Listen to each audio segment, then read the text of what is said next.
Okay. In this one, in a very quick nutshell,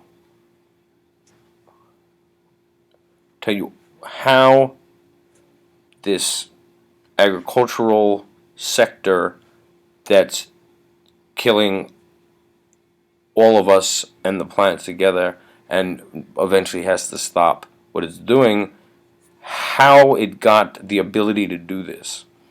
Because then you know how it can stop. Okay, one part is this,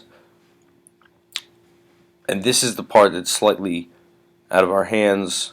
There's another part that's really in our hands, if we choose to be aware of it. Okay. The the conditions necessary for a capital formation based here to do what it's doing. The conditions necessary were this. Okay, all the countries where agriculture is, where you can grow crops and sell crops and do all these kind of things, and where there's animals, farming, and these type of societies. Okay, what's required for an American corporation to do these kind of sick things that are killing us on the planet, this is what was necessary. Okay, all countries, at least in some phase, have to have their markets closed in order to industrialize at all, in order to have any industry at all, because they can't be, you can't just compete on a global market in a global world filled with corporations until you have some base of industry built up. Okay,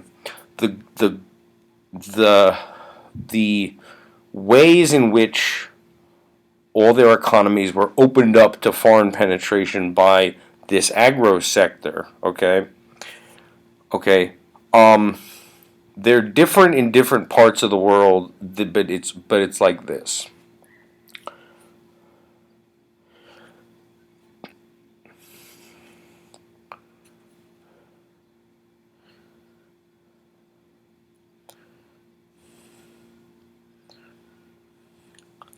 The only things that it's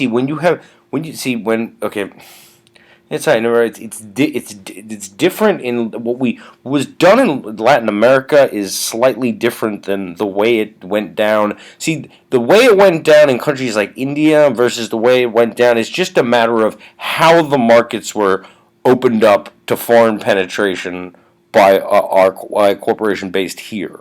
Okay, it's different ways that happened. Okay, but all these societies were required to do things that they didn't want to do. No one would want to do. That is, that. Okay.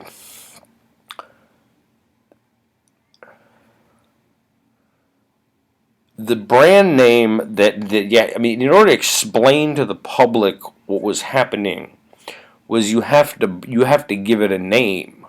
What you're going to do.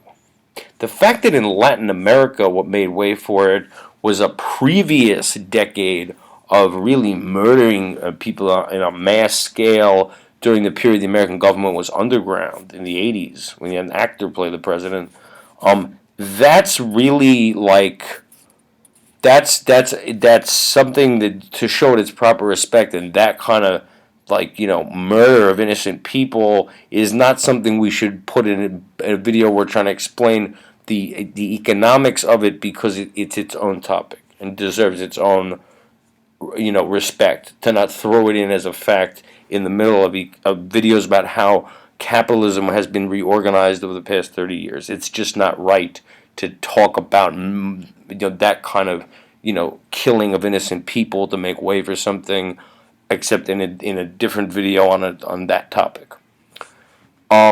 What we want to explain, though, is to people who are unaware that they're living through a period, if you're my age or younger, when capitalism was reorganized in ways that are very different, bad for our country, and catastrophic for developing countries in a way that has to stop.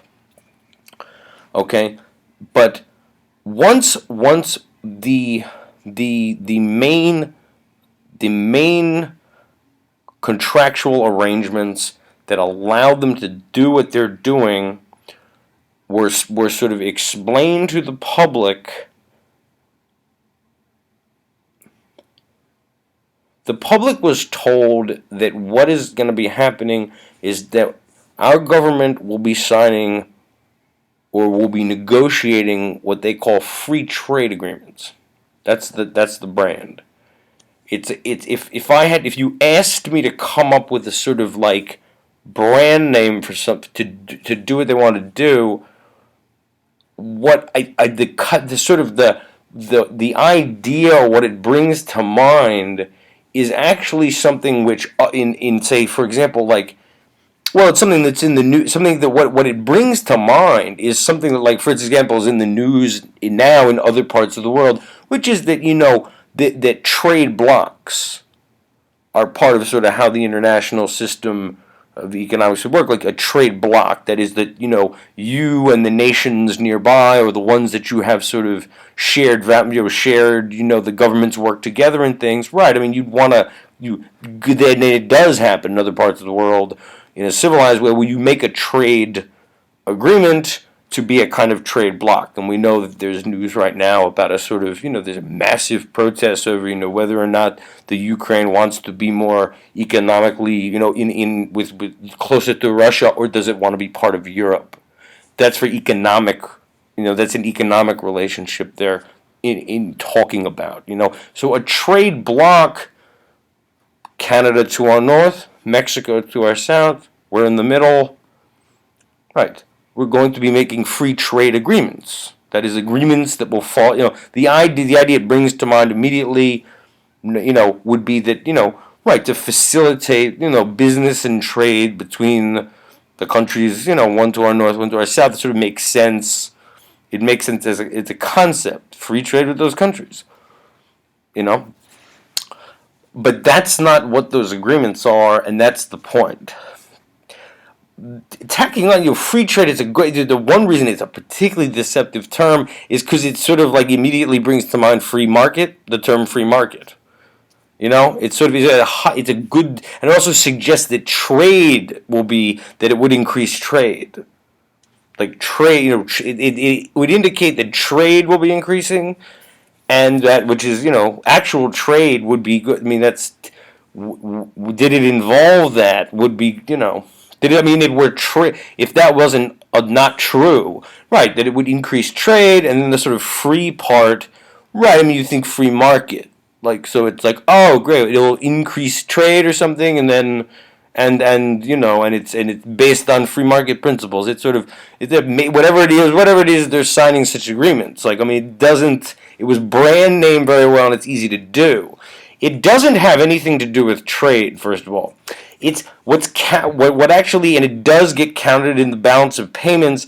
But here's the thing: it's sort of a game, because what they're calling trade is actually just the movement of objects across borders internally to single corporations. They never enter the market of any economy.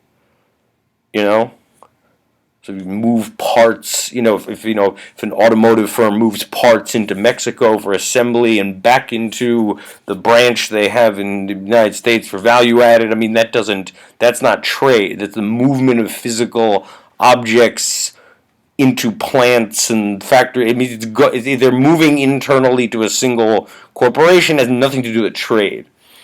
But it is the movement of objects, okay? But the free part doesn't have to do with the operation of a free market at all. Matter of fact, it's something that's the opposite of that.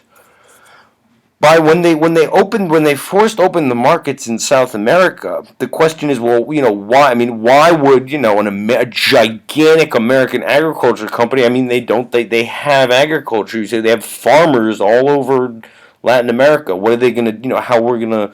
Why would they buy our agro products?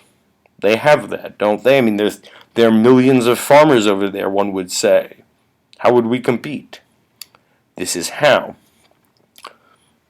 not to mention the quality of like what we're producing here. That's not more of an agrarian type society. For they farm millions of farmers.